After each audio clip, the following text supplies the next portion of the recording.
Welcome to D box everyone. সময় টেলিভিশনের পর্দায় সরাসরি দেখছেন ফিফা ওয়ার্ল্ড কাপ 2026 এর এই বিশেষ আয়োজন। আমি নীল হুরে জাহান আছি এবং দেখতে দেখতে লুক আমরা আজকে সেকেন্ড সেমিফাইনালের মুখোমুখি দাঁড়িয়ে আছি এবং লাস্ট সেমিফাইনালে যে রেজাল্টটা ছিল অনেকের কাছে অপ্রত্যাশিত ছিল, অনেকের কাছে আবার তেমনটাই হয়তো হবার কথা ছিল স্পেনের সামনে এসে ফ্রান্সের। এমন নানা আলোচনার মধ্য দিয়ে কিন্তু আমরা চলে এসেছি আরেকটা ম্যাচের দ্বার প্রান্তে।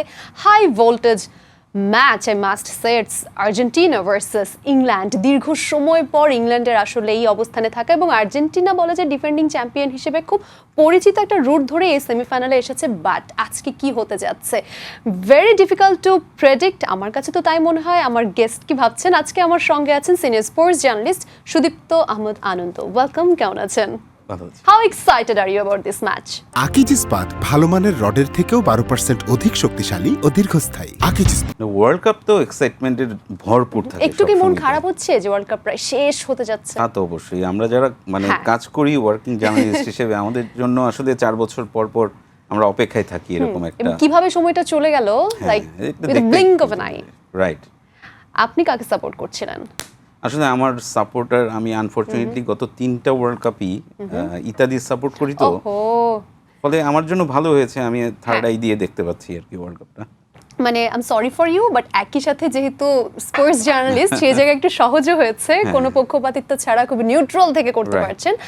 আর্জেন্টিনার এবং ইংল্যান্ডের ম্যাচ নিয়ে কিন্তু সবাই খুব এক্সাইটেড এবং এই দুটো দল বিশ্বকাপে এই পর্যন্ত 6 বার মুখোমুখি হয়েছে এবং সেই 86 সালের কথা যদি বলি, সেই বিতর্কিত যে ম্যাচটি হয়েছিল হ্যান্ড অফ দ্য গড, সেটি কিন্তু এই ইংল্যান্ডের বিপক্ষে। সো কেমন মনে হচ্ছে আজকে কি হতে পারে? নীল, আমরা শুধু আসলে ওই হ্যান্ড অফ গড নিয়ে আলোচনা করি, কিন্তু ওই ম্যাচে আই নো আমার 4 মিনিট পরে যে গোলটা হয়েছে মানে শতাব্দীর সেরা গোল বলা হয়। আপনি কি সেটা মানে ম্যারাডোনা যে 4 মিনিট পরে গোলটা দিয়েছে সেটার কথা বলছেন? কিন্তু সেই একই ম্যাচে কিন্তু আরো একটা দুর্দান্ত গোল ছিল, সেটি হলো 1998-এ মাইকেল ওয়েনের নেওয়া।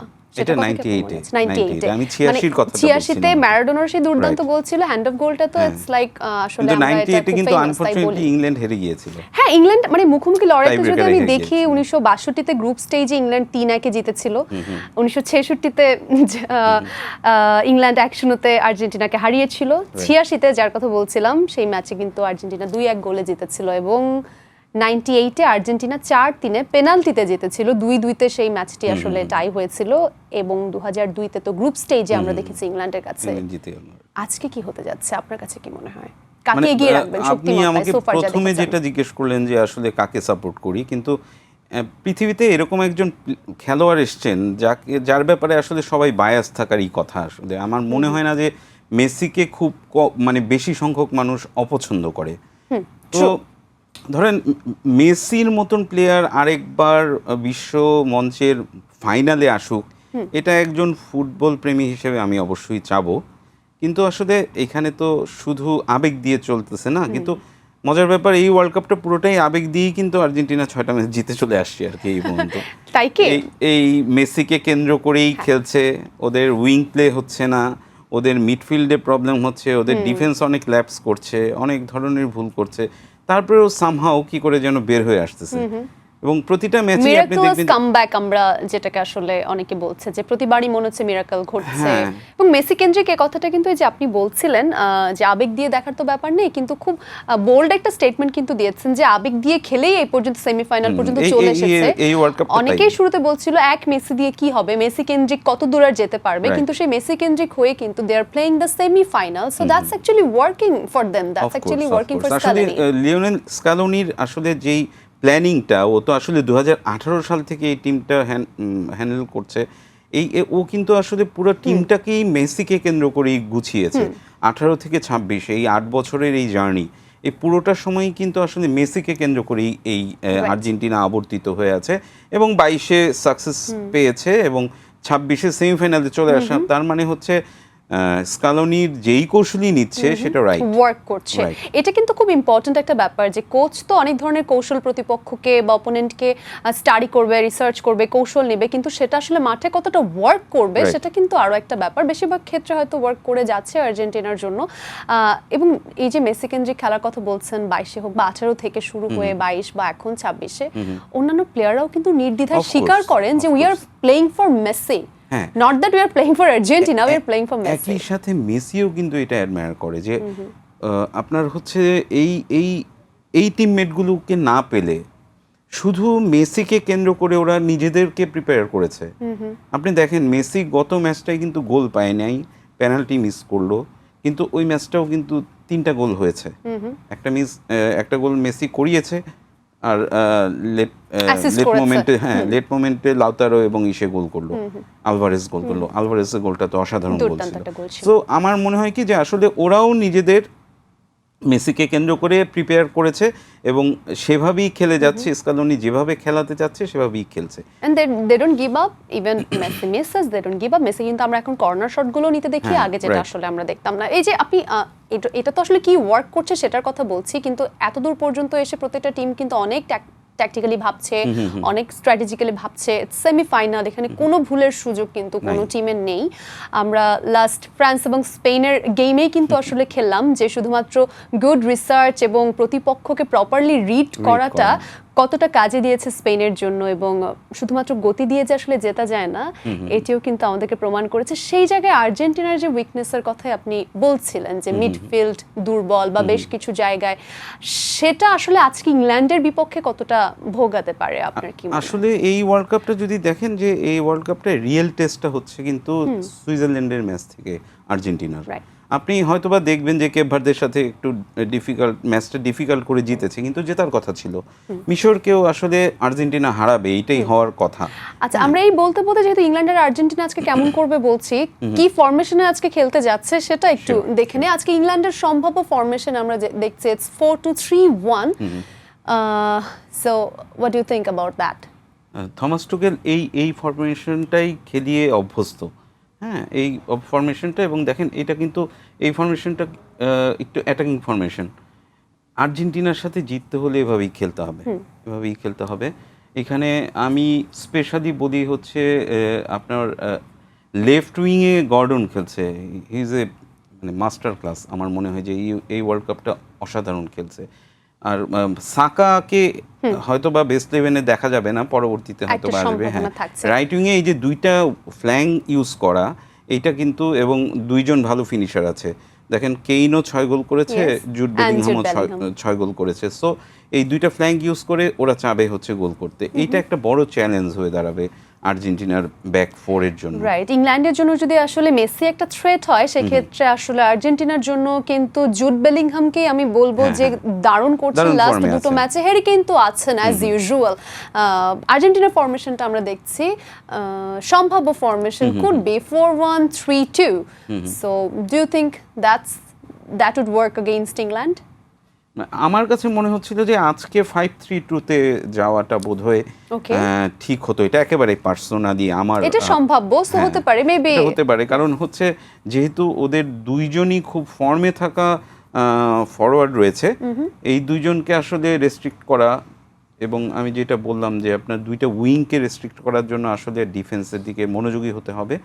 আর আমরা যেটা আসলে আর্জেন্টিনাকে দেখছি যে এরা খুব ক্রিয়েটিভ মিডফিল্ডার খেলাচ্ছে না, কিন্তু এটা হোল্ডিং মিডফিল্ডার যারা আছে তারাই খেলছে। সো চ্যালেঞ্জটা নিতে হবে মিডফিল্ড থেকে। এখানে যদি ওদের রেস্ট্রিক্ট করা যায়, তাহলে মেসিদের জন্য, লাউতারোর জন্য বা আলভারেসের জন্য চান্স বেশি ক্রিয়েট হবে আর কি। আমার মনে হয় যে এই জায়গাটায় 5-3-2-তে গেলে হয়তো বা আজকের জন্য ভালো হতো আর কি। সো 5-3-2-তে গেলে আপনার কাছে মনে হচ্ছে it's a better choice against England. European টিমের সাথে আসলে লাতিন টিমগুলো, স্পেশালি এই আর্জেন্টিনার জন্য আমার মনে হয় যে এটা একটা ভালো ফরমেশন হতো আর কি। আজকে আমরা তো মেসির জাদু, the Messi magic, that's obviously on, কিন্তু আজকে কি মনে হয় যে given the strength of England, আমরা যেমনটা আসলে দেখছি খুব ভালো ফর্মে আছে এবং প্রতিটা ম্যাচে কিন্তু দারুণ পারফরমেন্স দেখেই এই পর্যন্ত এসছে, আর কাকে আসলে যার জায়গায় জ্বলে উঠতে হবে to support Messi and Argentina for the win? আলভারেসের গোলটা ওকে একটা মোমেন্টাম দিয়েছে লাস্ট ম্যাচে, অসাধারণ একটা গোল। আলভারেস কিন্তু ভালো খেলছিল, কিন্তু গোল পাচ্ছিল না। লাস্ট ম্যাচটায় গোল পেলো, যে গোলটায় হচ্ছে লিড নিল আর কি। পরবর্তীতে তো লাউতারও গোল করেছে, 2টা গোল করেছে। এই 2টা ফরওয়ার্ডের আসলে কিছুটা মোমেন্টাম পাওয়াটা খুব জরুরি ছিল আর্জেন্টিনার জন্য, কারণ সব টিমই কিন্তু এখন মেসিকেই রেস্ট্রিক্ট করার চেষ্টা করবে। দ্যাট মিন্স ওখানে দুইজন যদি ইনভলভ থাকে এদের সুযোগ কিন্তু বেশি বাড়বে। সো আমার মনে হয় যে এই দুইজনের ভালো একটা রোল প্লে করতে হবে। আর আমার এখানে মনে হয় যে একটু কি আসলে স্কালোনি চিন্তা করবেন একটা উইঙ্গারকে একটু ইউজ করা, একটা ফ্ল্যাঙ্ক ইউজ করা, সেক্ষেত্রে নিকোপাস একটা ভালো অপশন হতে পারতো তাদের জন্য। এই ম্যাচটিকে ঘিরে কিন্তু উত্তেজনা তুঙ্গে ওয়ার্ল্ড ওয়াইড অ্যান্ড স্পেশালি বাংলাদেশে, বিকজ বাংলাদেশে আর্জেন্টিনার সাপোর্টাররা কিন্তু অনেক অনেক অনেক বেশি। So hot favourite Argentina versus England. England কিন্তু আসলে টানা এ পর্যন্ত তাদের 4টা সেমিফাইনাল খেলা হচ্ছে এবং লাস্ট 3 টুর্নামেন্টে 2টো সেমিফাইনাল পর্যন্ত আসলে তারা গিয়েছে। So short is not that heavy. Argentina and Messi, কি মনে হচ্ছে যে মিডফিল্ডে আপনি বলছিলেন যে একটা আর্জেন্টিনারও যেহেতু মিডফিল্ড নিয়ে একটা দুর্বলতার জায়গা আছে, সেই জায়গায় কি একটা দারুণ একটা ফাইটকে আমরা দেখতে যাব কিনা? England's holding midfields I think will need supreme discipline. Do you agree? তা তো অবশ্যই। এখানে যেটা আপনি দেখেন, এই খুব ইন্টারেস্টিং, এই ওয়ার্ল্ড কাপে মেসি 6টা ম্যাচ খেলে ফেলেছে। আপনি যদি হিসাব করেন, টাইমিং এর হিসাব করেন, 47% ও শুধু হেঁটেছে, ও কিন্তু দৌড়ায়নি। অথচ সর্বোচ্চ গোলদাতার লড়াইয়ে, গোল্ডেন বুটের লড়াইয়ে এগিয়ে আছে। 8টা গোল করেছে, 2টা অ্যাসিস্ট করে ফেলেছে। ওয়ার্ল্ড কাপে 10টা অ্যাসিস্ট হয়ে গিয়েছে, 21টা গোল হয়ে গেছে। মানে সব মিলিয়ে দেখেন যে আসলে এই মেসিকে থামাতে হলে, এবং মেসি যেই জিনিসটা করে একটু নিচে নেমে বিল্ড আপ করে আর কি। ও যখন গোলের চেষ্টা করে তখন হচ্ছে ড্রিবলিং তো একটু কমিয়েছে বয়সের কারণে, এখন একটু পাওয়ার শটের দিকে বেশি যায়, যে দূরপাল্লার শটগুলো একটু বেশি করবে। এছাড়া যেটা করে যে আপনার মাঝে মধ্যে রাইট ফ্ল্যাঙ্কে গিয়ে ও কিছু বল বাড়ায়। এই জিনিসটা থামাতে হবে যদি ইংল্যান্ডকে আসলে আজকের ম্যাচে বের হতে হয়। মেসিকে আসলে বাঁধতে হবে ওদের। হ্যাঁ, যেমনটা আসলে ফ্রান্স আমরা দেখেছি যে এমবাপ্পেকে ঘিরে আসলে কিভাবে তারা ব্লক করছিল, স্পেন কিভাবে সাজিয়েছিল। ওয়েল, আমরা বিশ্বকাপ সেমিফাইনালে আর্জেন্টিনার রেকর্ড যেটা নিয়ে আসলে বলছিলাম সেটি বলছি। কিছুক্ষণ আগে মেসি ভার্সেস জুড বেলিংহামের একটা কার্ড দেখছিলাম, I want that card again. একই সাথে যদি বলি আর্জেন্টিনার একটা কিন্তু হিস্ট্রিক্যাল উইনিং স্ট্রেক চলছে। এই পর্যন্ত টানা 13টি ম্যাচে তারা অপ্রতিরোধ এবং 12টি ম্যাচে উইনের রেকর্ড আছে। But they look kind of heavy like, যদি আমরা সেই কেভারদের টিমের সাথে নিয়ে দেখি, সেই রকম কিছু জায়গার ব্যাপার কিন্তু আছে। রাউন্ড অফ 32 এর বা তারও পরে আমরা কিন্তু অনেকেই বলছিল যে no, Argentina is not playing their best, কোনো মতে জিতেছে। বাট এই কোনো মতে জেতাটাই সেমিফাইনালে। এই আর্জেন্টিনা এবং ইংল্যান্ডের ম্যাচ নিয়ে আলোচনা তো চলবেই আজকে। ছোট্ট একটা okay, I got the card, Lionel Messi নাকি Jude Bellingham, it's an interesting comparison কিন্তু আজকে। ম্যাচ 6টি করে খেলেছেন মেসি, অবভিয়াসলি 8টি গোল দিয়েছেন। জুড বেলিংহামও কিন্তু আসলে এগিয়ে গেছেন খুব দ্রুত। 6টি গোল তার আছে, 1টি অ্যাসিস্ট আছে। অন্যদিকে মেসির অ্যাসিস্ট 2টি, আর পাস কমপ্লিট করেছেন Messi 83%, Jude 85%। Man of the match হয়েছেন দুজন সমান সংখ্যকবার, 4-4। সো কি মনে হচ্ছে দিস ইয়াংস্টার এন্ড মেসি? এই ব্যাটলটা খুবই ভালো হবে। কিন্তু দেখেন খুব ইন্টারেস্টিং না, 40 বছরের মেসির সাথে জুড বেলিংহাম 22-23 বছর বয়সের একটা প্লেয়ারের এই পুরো ওয়ার্ল্ড কাপ জুড়েই এই ম্যাজিকটাই কিন্তু আমরা দেখে আসতেছি। তো মেসি আসলে অনন্য, ওর সাথে আসলে তুলনাই চলে না। আমরা চাবো, ফুটবল প্রেমীরা চাবে যে আজকেও এরকম কিছু করুক, যাতে গোল্ডেন বুটের লড়াইয়ে এমবাপ্পেকে পেছনে ফেলে একটু এগিয়ে যেতে পারে মেসি এবং আলটিমেটলি ফাইনালে যায়। এটা তো হয়তো বা অনেকেই চাইবে। Well, another interesting comparison, Harry Kane, যাকে আসলে আদর করেই আসলে সমর্থকরা ডেকে থাকেন হ্যারি কেইন, কারণ তিনি যখন জেগে ওঠেন বা জ্বলে ওঠেন সেদিনটা কিন্তু ইংল্যান্ডের হয় এবং ইংল্যান্ডকে আমরা দুর্দান্ত একটা রেজাল্ট পেতে দেখি। হ্যারি কেইন এবং লাউতারো মার্তিনেজ, তাদের মধ্যে একটা সম্ভাব্য কম্পারিজন আমরা দেখছি। ম্যাচ 6টি মিনিট, 564 মিনিট খেলেছেন, লাউতারো 303 মিনিট খেলেছেন। গোলের দিক থেকে কিন্তু আসলে হ্যারি কেইন অনেকটাই এগিয়ে আছেন। শুরু থেকে গোল্ডেন বুটের দৌড়ে তিনি আসলে ছিলেন এবং এখন কিন্তু জুড এবং তিনি কারণ 2 গোলের ডিফারেন্স তো। আর ওরও হয়তো বা এটাই লাস্ট ওয়ার্ল্ড কাপ হতে যাচ্ছে, কেইনের কথা বলছি। সো ও চাইবে যে এই ওয়ার্ল্ড কাপটাকে আরো মেমোরেবল করে রাখতে। এবং আমরা যদি সেভাবে দেখি সেক্ষেত্রে এই যে বয়সের বা যে কথাটা বলছিলেন যে মেসির কথাটাও, সবচাইতে বেশি বয়সে ওয়ার্ল্ড কাপ জেতা ক্যাপ্টেনদের মধ্যেও তিনি আসলে লিস্টে আছেন। মেসি এবং হ্যারি কেইন, তাদের হয়তো এটা শেষ ওয়ার্ল্ড কাপ। তবে আর্জেন্টিনার আছে মেসি, ইংল্যান্ডের কিন্তু হ্যারি কেইনের সাথে সাথে জুড বেলিংহামও আছে। সেটাই। আর লাউতারোর কথা যেটা বলছিলেন, লাউতারো খুব সম্ভবত আজকে স্টার্ট করবে না। ও হয়তো বা পরে আসবে, এখানে আলভারেস আসতেছে। তো লড়াইটা কিন্তু আমি মনে করি যে আসলে জুড বেলিংহামের সাথে লড়াইটা হতে পারে লাউতারোর। ওকে ওকে, দ্যাটস আনাদার ইন্টারেস্টিং ফ্যাক্ট। অবশ্যই হ্যাঁ, খেলার পজিশন ওয়াইজ যদি আমরা চিন্তা করি, Right. ছোট্ট করে যদি ইংল্যান্ড এবং আর্জেন্টিনার একটু পজ দিয়ে লাস্ট ম্যাচ নিয়ে একটু আপনার একটু টেনে নিয়ে আসতেই হয়, কারণ স্পেন এবং ফ্রান্সের এই ম্যাচটাকে অনেকে ভেবেছিল যে খুব হাড্ডাহাড্ডি লড়াই হবে, কিন্তু যেভাবে একপেশে গেম হলো এটি কিন্তু অনেক ফুটবল প্রেমিক একটু হতাশ করেছে। মিডফিল্ডের সুপ্রিমেসির কথাই আমি বলতে চাই, যেহেতু আর্জেন্টিনার মিডফিল্ড নিয়ে আমরা কথা বলছিলাম, আপনার কি মনে হয় স্পেন কি আসলে খেলাটা অনেকটা মিডফিল্ডেই জিতে গেছে ফ্রান্সের অফকোর্স এই সাথে? পুরো ওয়ার্ল্ড কাপটাও না, আমি বলবো যে ইউরোপিয়ান চ্যাম্পিয়নশিপ থেকে কিন্তু স্পেন এই মিডফিল্ডটাকে কেন্দ্র করেই আসলে সাকসেসটা পাচ্ছে। আপনি লাস্ট ম্যাচটা যেটা ফ্রান্সের সাথে হয়েছে, কিলিয়ান এমবাপ্পে ম্যাচের পরে তাদের ট্যাকটিক্স নিয়ে, তাদের কোচের ট্যাকটিক্স নিয়ে কিন্তু সমালোচনা করেছেন। Right. দেখেন ওদের স্পেন খেলেছে 3 জন মিডফিল্ডার নিয়ে, রদ্রি, ফাবিয়ান, তারা হ্যাঁ। কিন্তু সুপার টেম্পো ক্রিয়েট করেছে। 3 জন নিয়ে খেলেছে, 3 জন 3 ভার্সেস 2 ছিল।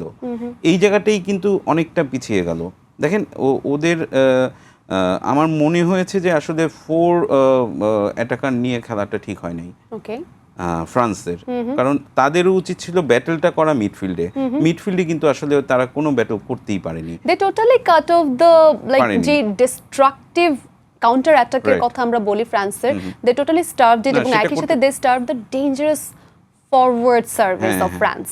মানে এই সার্ভিস লাইনগুলো কিন্তু আসলে ব্লক করেছে একেবারে মিডফিল্ড থেকেই স্পেন। হ্যাঁ, আপনি খুব মানে আপনি একটু রিকল করেন, দেখেন একেবারে মিডফিল্ড থেকেই কিন্তু ওরা খুব স্বাচ্ছন্দ্যেই আসলে এই অ্যাটাকগুলো থামিয়ে দিচ্ছিল, এবং শুধু থামিয়ে দেওয়াই না, ওরা নিজেরা তারপরে হচ্ছে বল অর্জন করে কিন্তু তারপরে আবার হচ্ছে অ্যাটাকে যাচ্ছিল ওদের 2 ফ্ল্যাঙ্ক ইউজ করে। সো মানে এই স্পেন আসলে ইউরোপিয়ান চ্যাম্পিয়নশিপেই এভাবেই খেলে আসতেছে, এবং আমার কাছে মনে হয়েছে যে আসলে দেশামের যেই আসলে আইডিওলজি, ও হচ্ছে একটু প্রতিপক্ষকে সুযোগ দেয়, হ্যাঁ, তারপরে কাউন্টার অ্যাটাকে গিয়ে 2টা পেজ এমবাপ্পে এবং দেমবেলের গতিটাকে ব্যবহার করার চেষ্টা করে। এই জায়গাটায় কিভাবে ফুয়েন্তে এটাকে বন্ধ করেছে দেখেন, স্পেনের কিপার কিন্তু 2টা বল বের হয়ে এসে হচ্ছে একদম।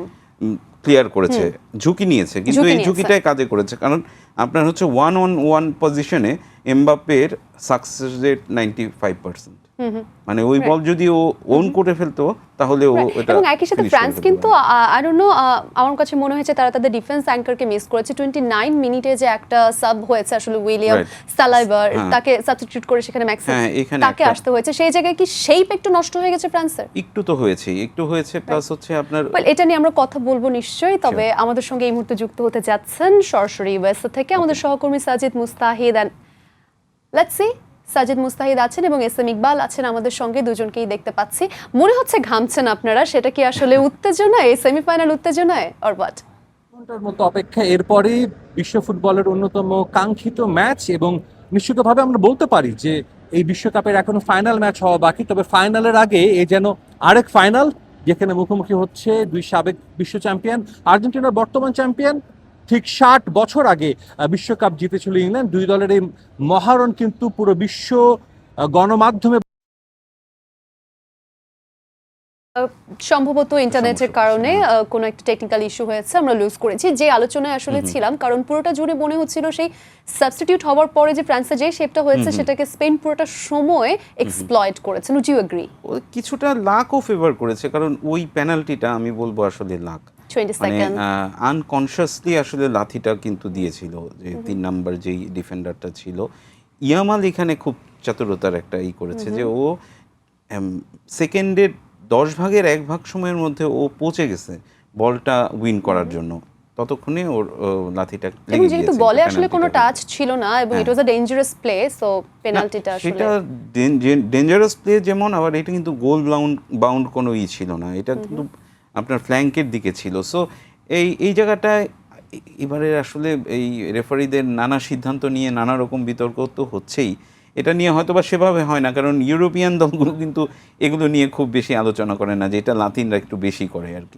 দ্যাটস ট্রু, নানা বিতর্ক কিন্তু চলতেই থাকে Right. বিতর্ক এবং তর্ক জুড়েই ওয়ার্ল্ড কাপ শেষ হয়, এমনটা প্রতিবারই হতে থাকে। কিন্তু তবে অনেক অনেক সময় দেখা যায় যে আমরা যদি খুব ডিপলি নিয়মের ব্যাপারটা দেখি সেক্ষেত্রে আসলে খুব একটা দোষ দেওয়ার অবস্থা থাকে না। অলসো স্পেনকে আমরা যেভাবে আসলে রিড করে স্ট্র্যাটেজিক্যালি খেলতে দেখেছি, তারা কিন্তু they just didn't hold the ball, they also proved with intent, Right. সেটাই কিন্তু আমরা দারুণভাবে দেখেছি। ফ্রান্সকে এতটাই তারা পিন ব্যাক করে রেখেছিল, ফ্রান্সকে কিন্তু আসলে সুযোগগুলো দিতে বাধ্য হয়েছে। I mean Didier Deschamps side, আমরা যেটা বলতে পারি যে ফ্রান্সকে তাদের গেম খেলতেই দেখিনি, বিকজ হ্যাঁ, দে ওয়ার নট আমার- অ্যালাউড বাই নীল, আমার কাছে একটু অবাক লেগেছে যে আসলে 26টা ওয়ার্ল্ড কাপের ম্যাচ ফ্রান্সের হয়ে হচ্ছে ডাগ আউটে দাঁড়িয়েছেন দেশম, ওর সেকেন্ড প্ল্যান কি বা থার্ড প্ল্যান কি এই ম্যাচে কিন্তু আসলে কিছুই বোঝা যায় না। Maybe that's what caused them the এখানেই- এখানেই- আমরা প্রায় সময় অনেক Sure, sure. শেষের দিকে আছি, অনলি 1 মিনিট। আবার আজকের ম্যাচে চলে আসতে চাই, Sure. Is England versus Argentina. Just want to know your prediction,